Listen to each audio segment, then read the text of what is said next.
Et merci d'être avec nous sur TV5 Monde. C'est l'heure de votre grand angle. On va parler voyage ce soir avec nos invités.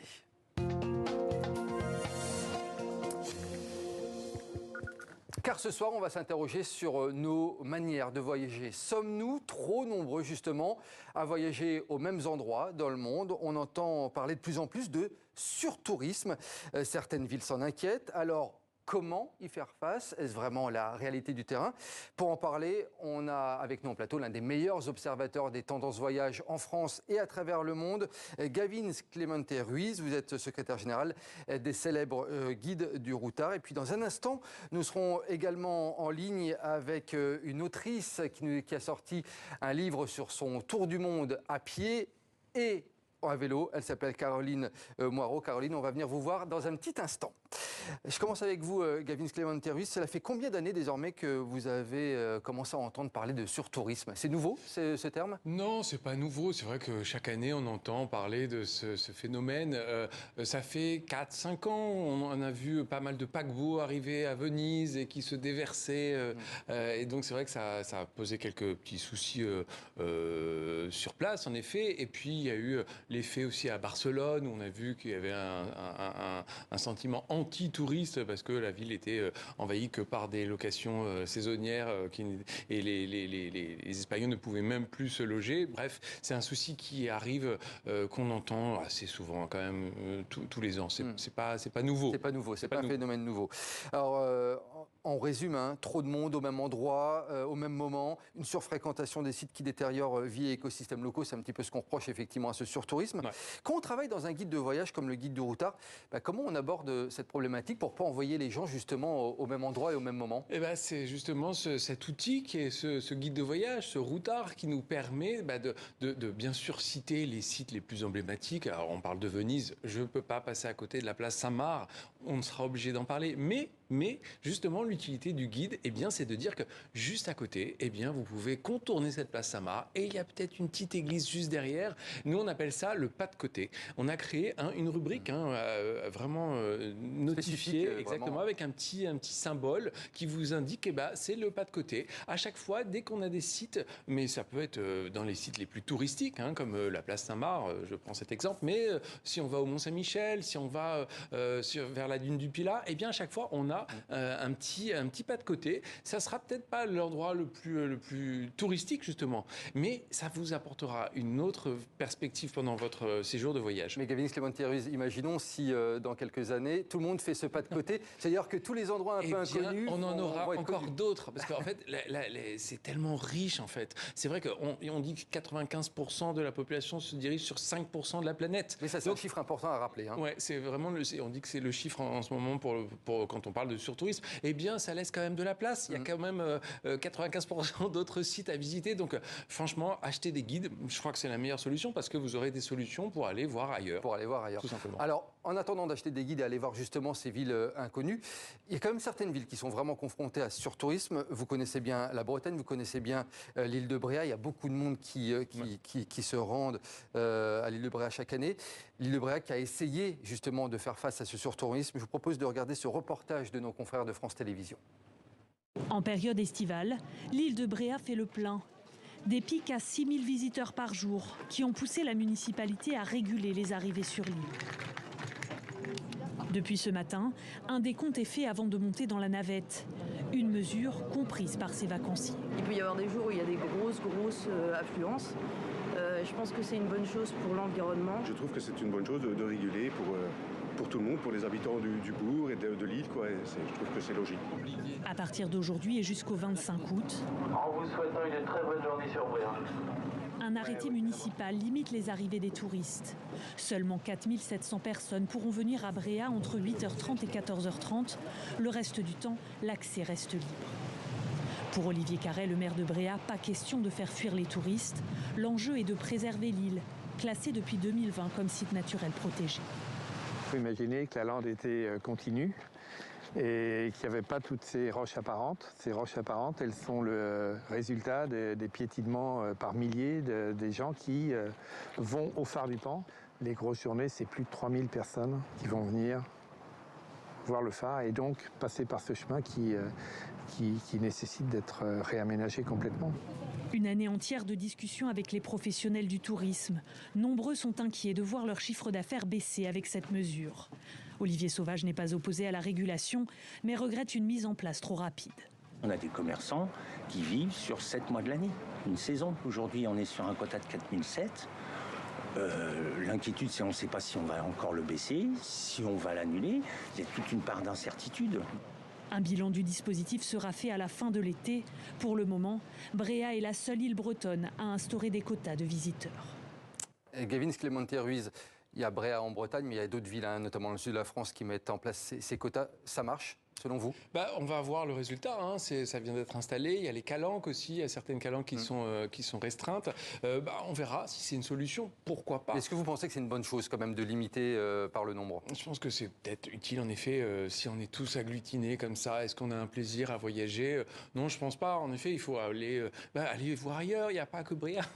Bien sûr qu'il faut aller voir Bréa, mais il n'y a pas que Bréa. On peut aller. Il y a tellement d'autres sites. On vient de sortir la Bretagne à vélo, et donc on a à Bréa, on a un petit itinéraire pour voir l'île autrement peut-être que en marchant sur place. Bref, et c'est vrai qu'il y a plein d'autres façons de voyager et plein de sites encore à voir, bien sûr.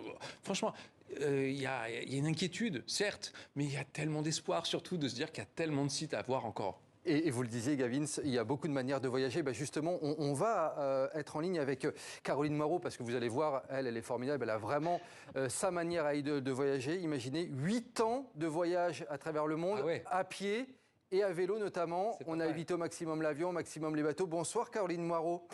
On est ravis de vous recevoir dans 64 minutes. Vous avez justement raconté ce long périple dans un livre qui s'appelle Pieds libres. Un voyage au long cours, donc, je le disais, à pied et à vélo, quasi exclusivement. Comment vous avez fait? Il y a de la terre, alors c'est très facile de marcher. Et puis quand j'avais pas suffisamment de temps pour marcher à cause des visas, je prenais le vélo. Voilà, et j'ai utilisé le bateau pour traverser les océans. Quelles sont les principales difficultés justement? C'est de bien anticiper, c'est de voir les chemins les plus sûrs. Comment on fait pour faire votre périple? Il se trouve que j'ai pas trouvé qu'il y avait... La plus grande difficulté, c'est les coéquipiers, mais la marche en elle-même, ça se passe plutôt bien parce que... Alors effectivement, moi je traçais toujours à l'avance en fait mes itinéraires, donc dès que j'avais une connexion Internet, je regardais sur Google Earth, je traçais mes itinéraires que j'importais dans mon GPS, à l'époque il n'y avait pas les smartphones, et après il suffit de suivre sa trace, et voilà, il n'y avait vraiment aucune difficulté. Je trouve ça beaucoup plus simple de voyager à pied que de voyager en transport, où il faut s'organiser pour les horaires de bus, les bus, quelle ligne, quel train, quel hôtel, les réservations et tout ça. Moi, j'avais ma petite maison sur le dos et j'ai jamais eu de problème. Du coup, j'avais, si j'étais fatiguée, je m'arrêtais, je dormais là et puis voilà. Et puis le lendemain matin, je repartais. C'est une formidable aventure, bien entendu.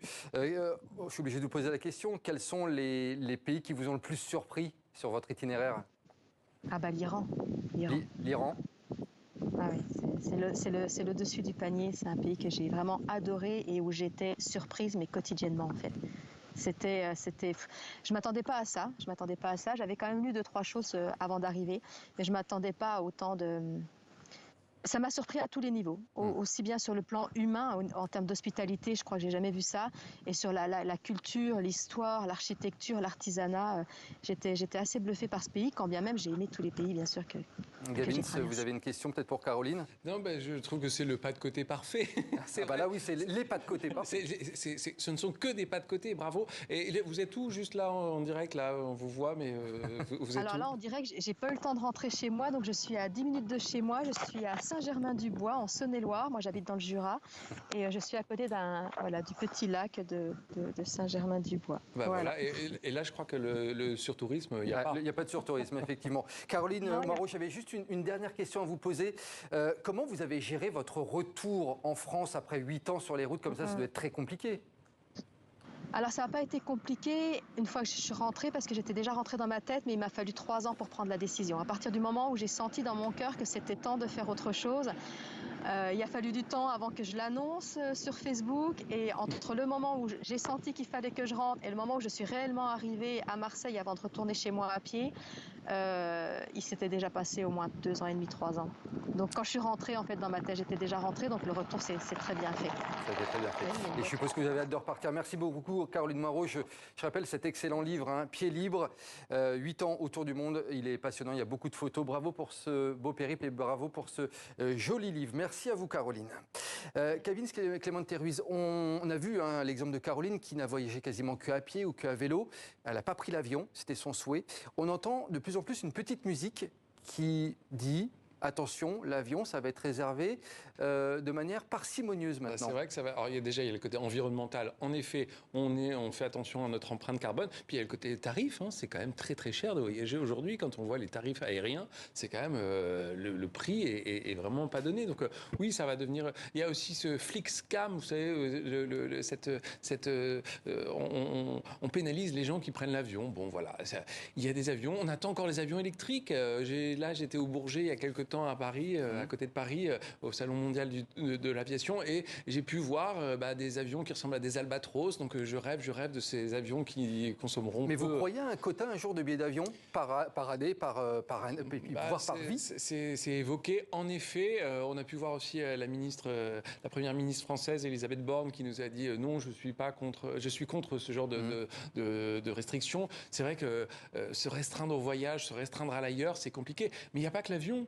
On peut, en effet, on a vu avec Caroline tout de suite, on peut partir à pied, il y a le bus, il y a le train. Il y a plein d'alternatives. Il y a plein d'alternatives, en effet. On peut voyager en n'étant pas très loin de chez soi, on peut se dépayser, il n'y a vraiment pas de souci. Franchement, j'ai un grand espoir pour le voyage parce que le monde est vaste et vraiment juste à côté de chez soi, on peut trouver des pépites. Un mot concernant les expéditions qui ont de plus en plus de succès, celles pour le pôle Nord ou le pôle Sud.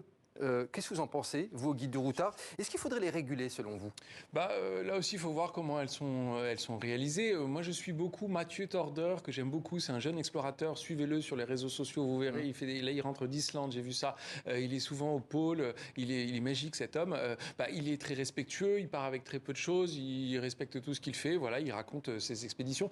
Je suis contre les limitations.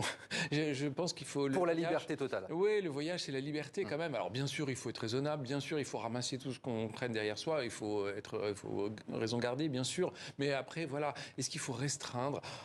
J'ai des doutes. Vous avez des doutes. Je voulais quand même vous montrer une photo, Gavin Clemente-Ruiz, qui va vous faire réagir et qui nous fait tous un petit peu réagir quand on la voit. C'est celle de ce paquebot géant qui sera dévoilé l'année prochaine. Il s'appelle Icon of the Seas. C'est une véritable ville flottante. Je pense qu'on va la voir dans quelques instants. Cette illustration, effectivement, de ce paquebot. Là, on est loin de l'image du routard. Là, c'est carrément une ville flottante. Hein. Oui, c'est loin. Alors, bien sûr, nous, on ne conseille pas ça, mais il y a peut-être des gens qui aiment ce genre de tourisme. Pourquoi pas? Mais je pense qu'il faut cohabiter tous ensemble. Bon, là, mais dans une ère où l'écologie est importante, voir ce genre de projet, ça pose question. Il faut voir aussi comment il est propulsé, ce bateau. Est-ce qu'il est propulsé avec des gaz ou avec un pétrole bref, il faut voir la façon dont il est propulsé. Il y en a des très bons maintenant. On voit sur certaines compagnies, des grosses compagnies qui travaillent au niveau de l'essence utilisée avec de l'hydrogène, avec d'autres. La technique est tellement belle aujourd'hui. Il y a tellement d'efforts faits pour justement limiter l'impact. Ça va peut-être pas arriver tout de suite, mais bon, après il faut voir comment il marche. Je ne sais pas. Je vais étudier la question. Mais c'est vrai que bon, voilà, c'est peut-être. Il faut que tout le monde cohabite. Là, c'est une façon de voyager comme une autre. Le routard fête ses 50 ans cette année. Un bon anniversaire à toute l'équipe du routard. Je voudrais qu'on se projette un petit peu, Gavin Clemente-Ruiz. À votre avis, comment on va voyager dans 50 ans? Comment vous imaginez le voyage de demain? C'est ça qui est magique dans ce domaine. C'est que moi, ça fait 24 ans bientôt que je travaille au routard. J'ai vu tellement de choses ces dernières années. J'ai vu tellement de modes. On a vu les vols à bas prix, les fameux low cost qui sont arrivés, qui ont démocratisé. Et en même temps, hop, on revient aujourd'hui un petit peu sur ce modèle. Qu'est-ce qu'on va faire? Est-ce qu'on va travailler sur des territoires plus proches? Est-ce que, je l'ai dit, il y a 95% de sites qui ne sont pas encore assez exploités. Donc, on a encore des pépites à découvrir. Et surtout, je pense que le rôle du routard, le rôle de tous les guides, c'est vraiment d'ouvrir l'espace. C'est de vous dire qu'il y a des possibles et allons voir ailleurs, vraiment, si nous y sommes. C'est un peu le message que vous voulez faire passer, effectivement, Gavin Clémenterus, c'est de se dire, voilà, il y a sans doute un chemin de traverse pour aller voyager et découvrir le monde. Et c'est ça l'important. Merci beaucoup d'être venu nous parler, effectivement, de cette notion de surtourisme. Et puis, bien entendu, des 50 ans du guide du routard. Merci, Gavin. Reste avec nous pour la chronique culturelle.